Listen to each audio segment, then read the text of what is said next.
So I need to consider taking my Christmas tree back that I bought this year, you two. I'm RC Marcusa, Corey Funk, Abby Adiyemi. This is Manitoba, and we're talking GST Holiday.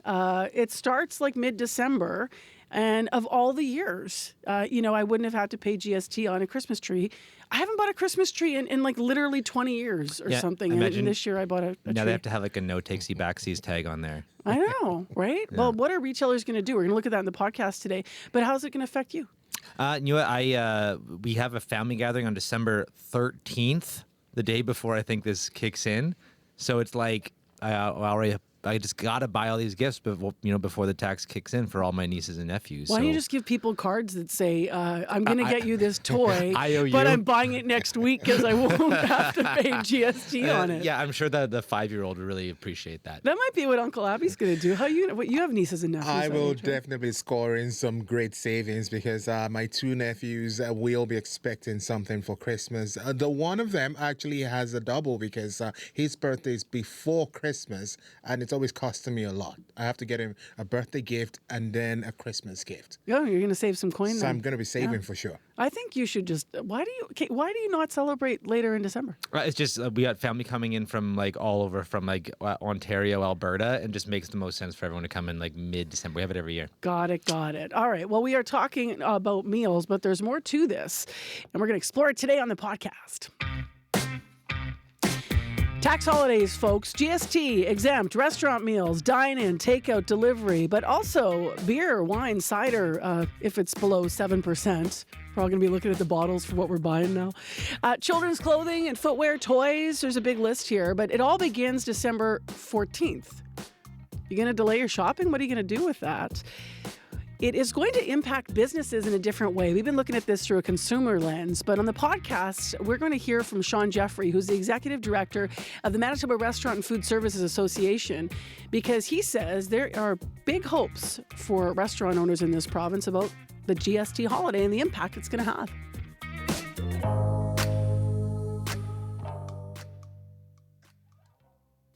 So overall, from the business perspective and, the lens of restaurants in Manitoba, how do you view the GST holiday?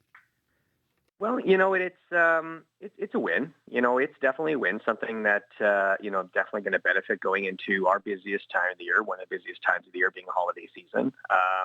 And then obviously coming out of the holiday season and actually into one of our slowest times of the year, which is after the holiday season. So, it's twofold. Number one, it's kind of a focus on maybe having that consumer maybe go out and partake in a restaurant meal, in maybe when they wouldn't have because of, their thought process and in saving a little bit on that cost. And then the second one, and probably the more prevalent one, would be the increases in what they're going to spend inside of a restaurant. So ordering that dessert maybe when they wouldn't have, or that extra drink, or maybe having an appetizer because they're saving that 5%, right? So it's definitely a win. We're hoping that the Manitobans will utilize this and try to spend it in our industry because we need it now more than ever. And our industry is still struggling from the pandemic and really with inflationary costs and rises in various costs as we have. So it's definitely a win. We would like to see something a little bit more longer term. I'm going to ask you to elaborate on that in a moment, but I want to ask you about we need it more now than ever. I have a number in front of me that says business is down about 3% in the province for restaurateurs. Yep. Is that accurate? Yeah, spending is down about 3%, but I think the most sobering number is that pre-pandemic, about 19% of our industry was not making money or breaking even. Right now, it's 53%, and so that's a significant increase in the amount of viability that we have in our industry. So those 50% of the restaurants that you visit on a day-to-day basis, they're not making money or they're not making money at all. So. And that's a sobering number. That's causing restaurant decisions to close, restaurants to rejig their business, to change, and never for the positive. What's that about, Shaun? Is that dining rooms not bouncing back post COVID? Is that what's contributing to that number being so much higher? Three things. Number one is costs. So obviously, costs are up about 25 to 30% compared to 2019, and that's costs and food costs and operational costs, insurance costs, and so forth. Labor, our labor cost has increased 32% in 2 years in one day. So obviously a major cost, especially in the restaurant industry, where it requires almost double the amount of labor to run a business in the restaurant industry compared to the next industry, which is retail. And the third thing is just customer spending, and that is down, like I said, 3%. And when we factor in that, we're about a $3.2 billion industry in Manitoba, that's a significant amount of money. So it's very sobering, but it's also, this is, things like this obviously put a smile on the restaurant industry's face a little bit, because it helps us stay positive on what's moving forward. But like I said, we'd like to see something a little bit more longer term and some more support to make sure our industry is viable for the future. Longer term, how? Like permanent, or enough to get restaurants over the hump? Or tell me a little bit more about that. I understand you also are thinking that they could have extended the taxes on business meals as well. Yeah, so federally, we've been advocating for quite a long time federally to change the business tax write-off, where you could write off your business for business meals in a restaurant from 50% to 100%. It makes a significant change, because obviously, you're a business owner and you take that client or that customer out for lunch or dinner, you can only write off 50% of it. So we would like to see that change, because obviously it's an increase in the industry and you're going to see more business. So the return on investment on that is quite significant, because you're going to see an increase in an influx in actual business meals. But provincially, it's really about us being more competitive against the provinces that surround us. Manitoba is the only province in Western Canada, including Ontario, that does not have a liquor discount or a wholesale program for liquor for restaurants. So just to explain that, when a restaurant goes and buys their $250,000 a year in alcohol from Manitoba Liquor and Lotteries, they pay the same amount of money for that liquor that any consumer does when walking to a liquor store. So it's pretty significant to think that in that massive volume that you're purchasing, that you get no discount. But so we're definitely working with the government and advocating very heavily for the implementation like this. Ontario has one, BC has one as well.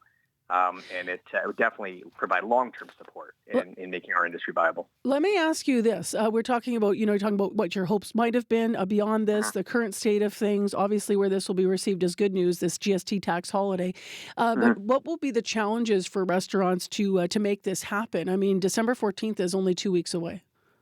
Yeah, like it's a scramble time of the year, especially in our industry. Or like I said, when you talk about a restaurant that's had to make significant changes to their business model, cut a lot of labor, change the way that you got restaurant owners who would normally be out talking with customers, now washing dishes and making food in the back, because it's just unfortunately what we have to do to keep the doors open. And so those restaurant owners who are pulling those 10, 12-hour shifts cooking in the back now have to find a way to kind of reprogram all their systems. And if their systems aren't updated, it's a very convoluted process. So we're hoping that we can kind of make that happen, and we will make that happen, because we want Manitobans to come to our restaurant. That's the ultimate success for us.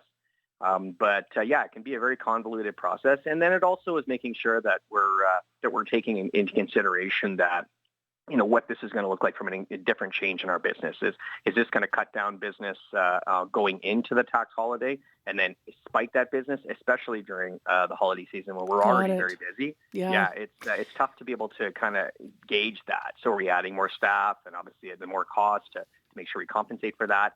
And then what does that look like in January and February? Yeah, because retailers are asking. I was just going to interject. Your retailers are saying the same thing. We had our business news report earlier, right? Are people going to delay spending on physical goods? And you're saying, are they going to delay that meal out until later in December? And the biggest thing is about our industry is we got to also remember, and I've already stated, is that in our industry, you require over double the amount of staff to staff a restaurant than any other industry. So if we're putting staff on, it's not just one extra one like in some of the other industries. We're having to add 4 or 5. So it's a pretty significant cost. Teeter-totter there, that if we get the business, great, and we're good to go. But if we don't, it's an additional cost that we just can't afford right now. Appreciate you being on CBC with us, Shaun. Thank you. Pleasure as always. Take care.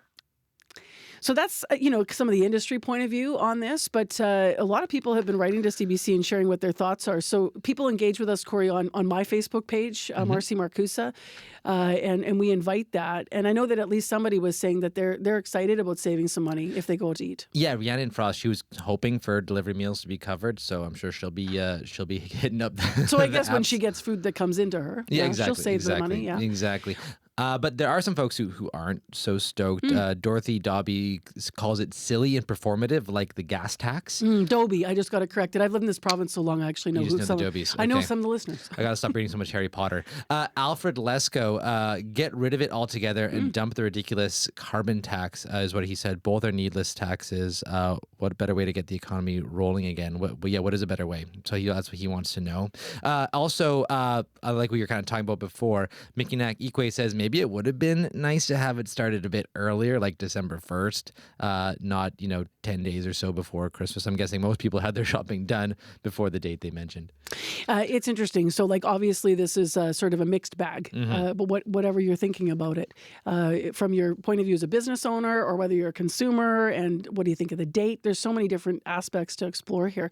So, you should check out actually the story, the list that the feds have put out about what is exempt, and then weigh in. Maybe we'll get some comments on the podcast in the future as we, get through the end of the year here, and we'll find out more about what people are thinking. So that's Marcy Marcusa, Marcy MarkUSA.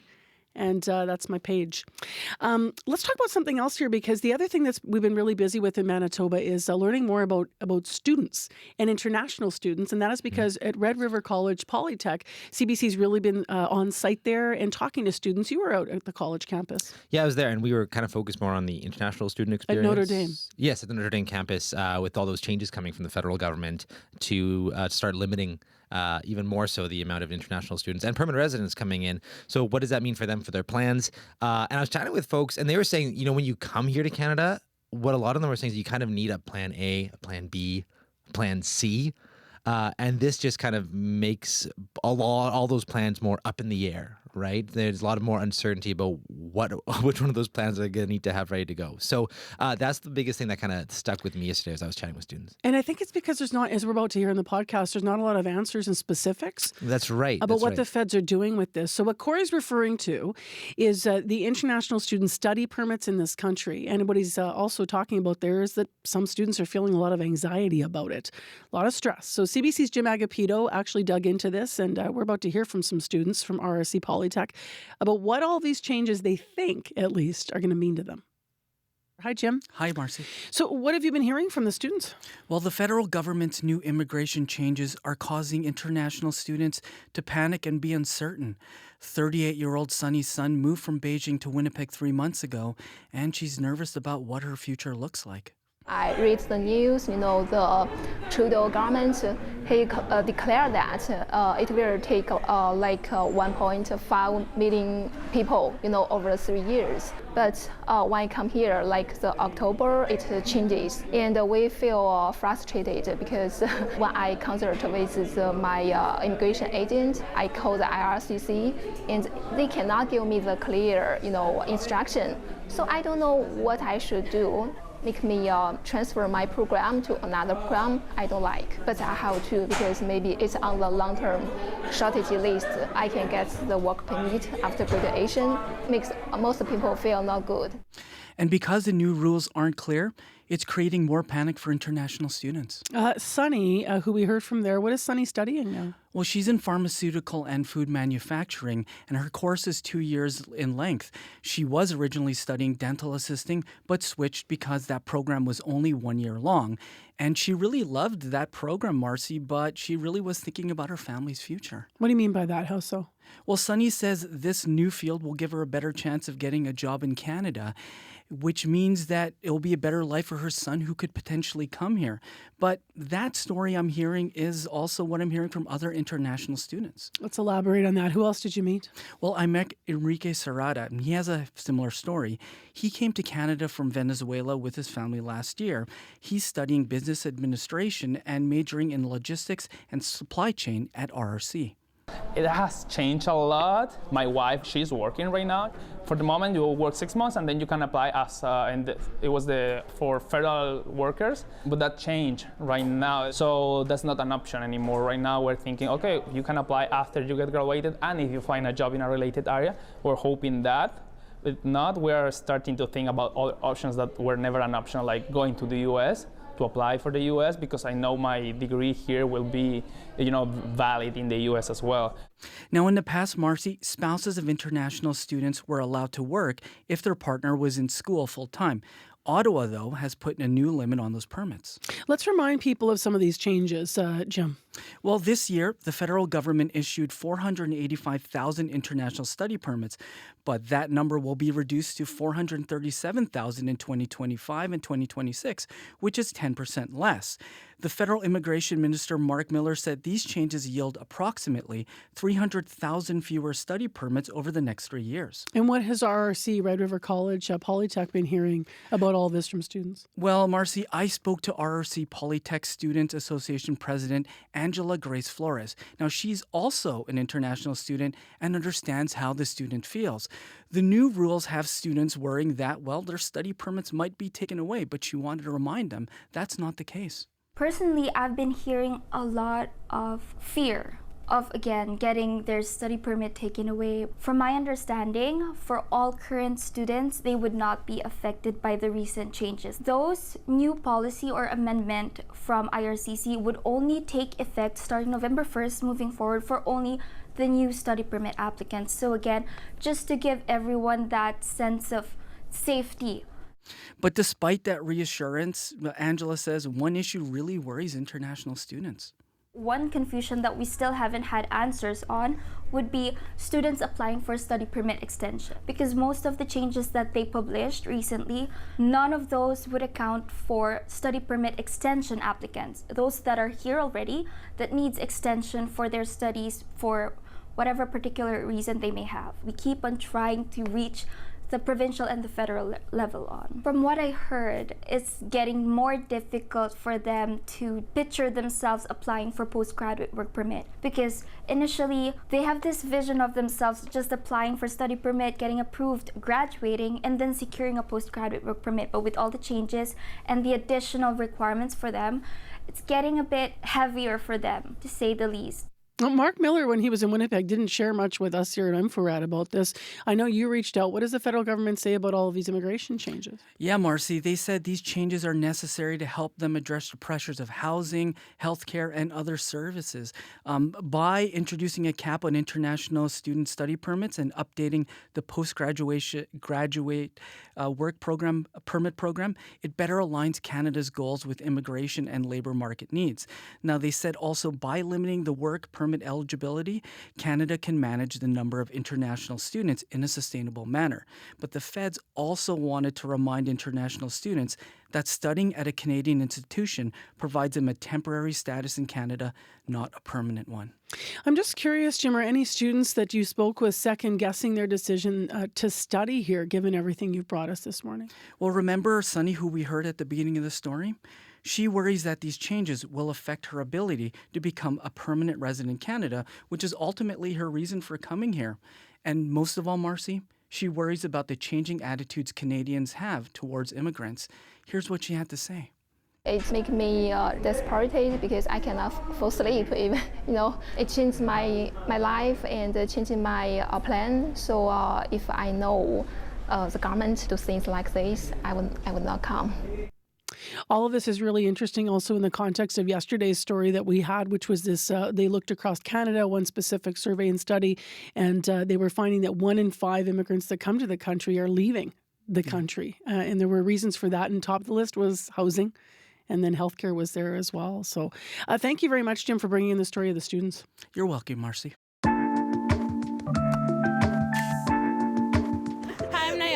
I'm Alexis. Hi, I'm Sophie. And we're all from St. James, and this is Manitoba.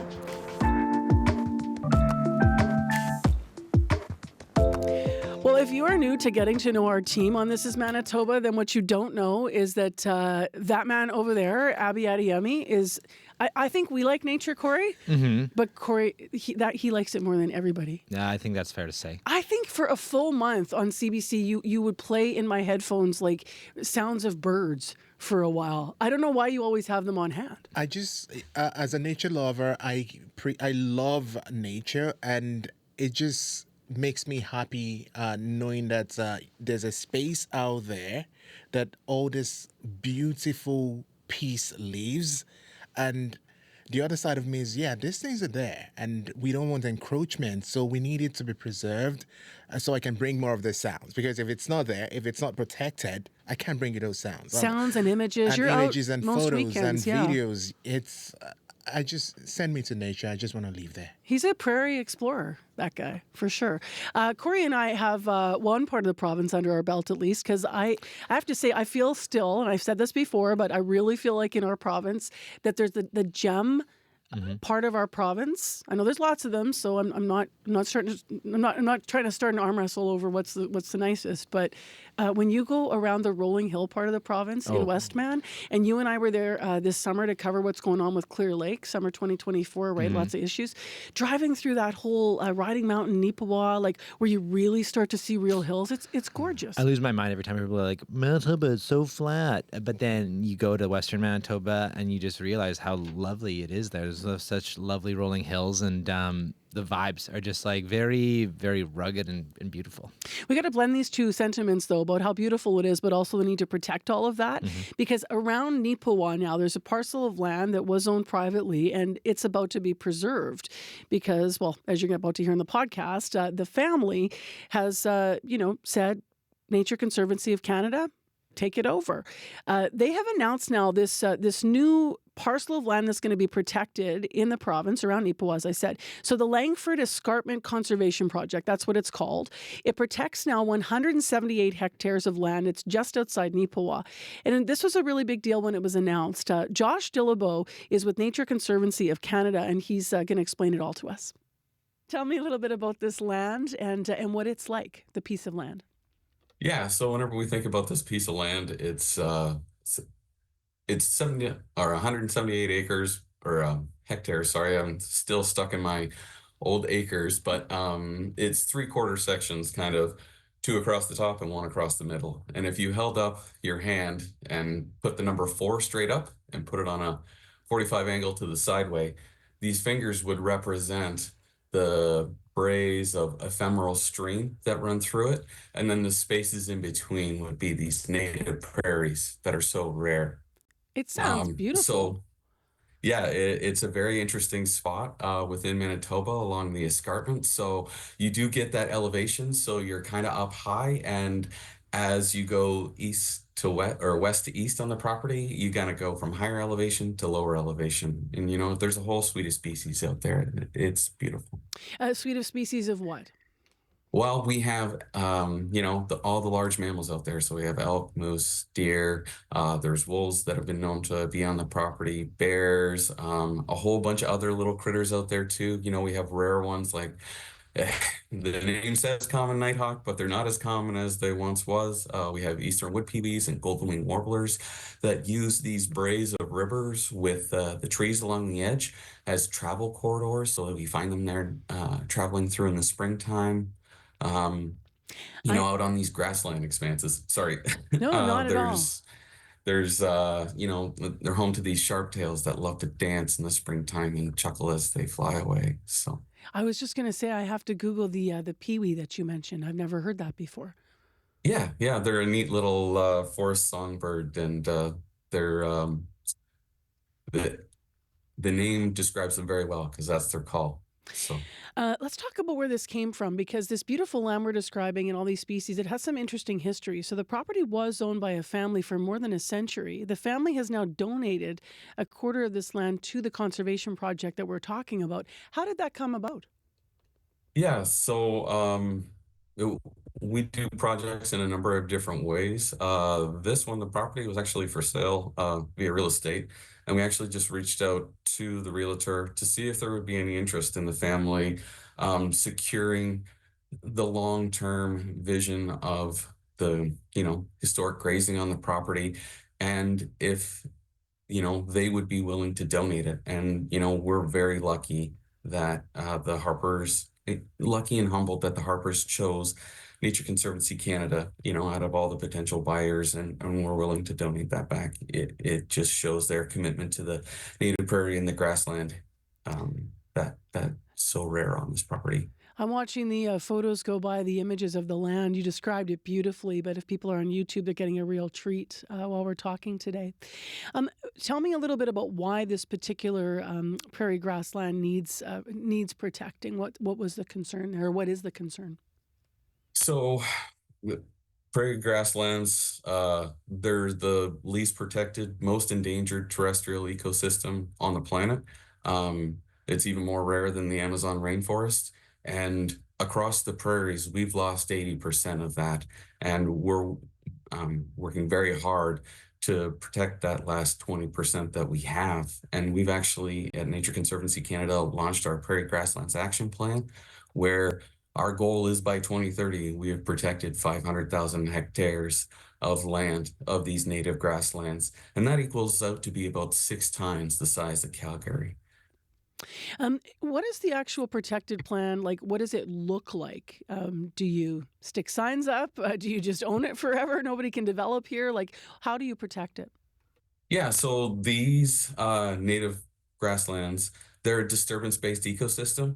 So the intent is that, we continue to properly disturb these grasslands with grazing or prescribed fire or other management techniques that we use.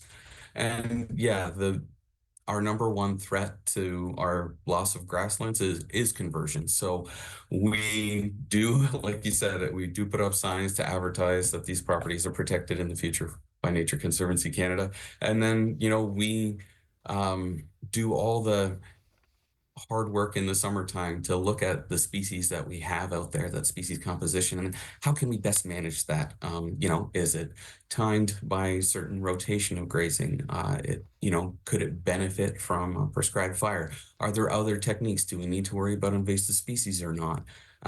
So think of it like a giant puzzle piece, and we put it together, and we work a lot with our partners and local communities to basically have a spot where viability of economics of a local grazing agriculture, and then also a spot for the community to go to as well. I was going to ask you about that, what it would mean for, the local community, in this case, people around the Neepawa area.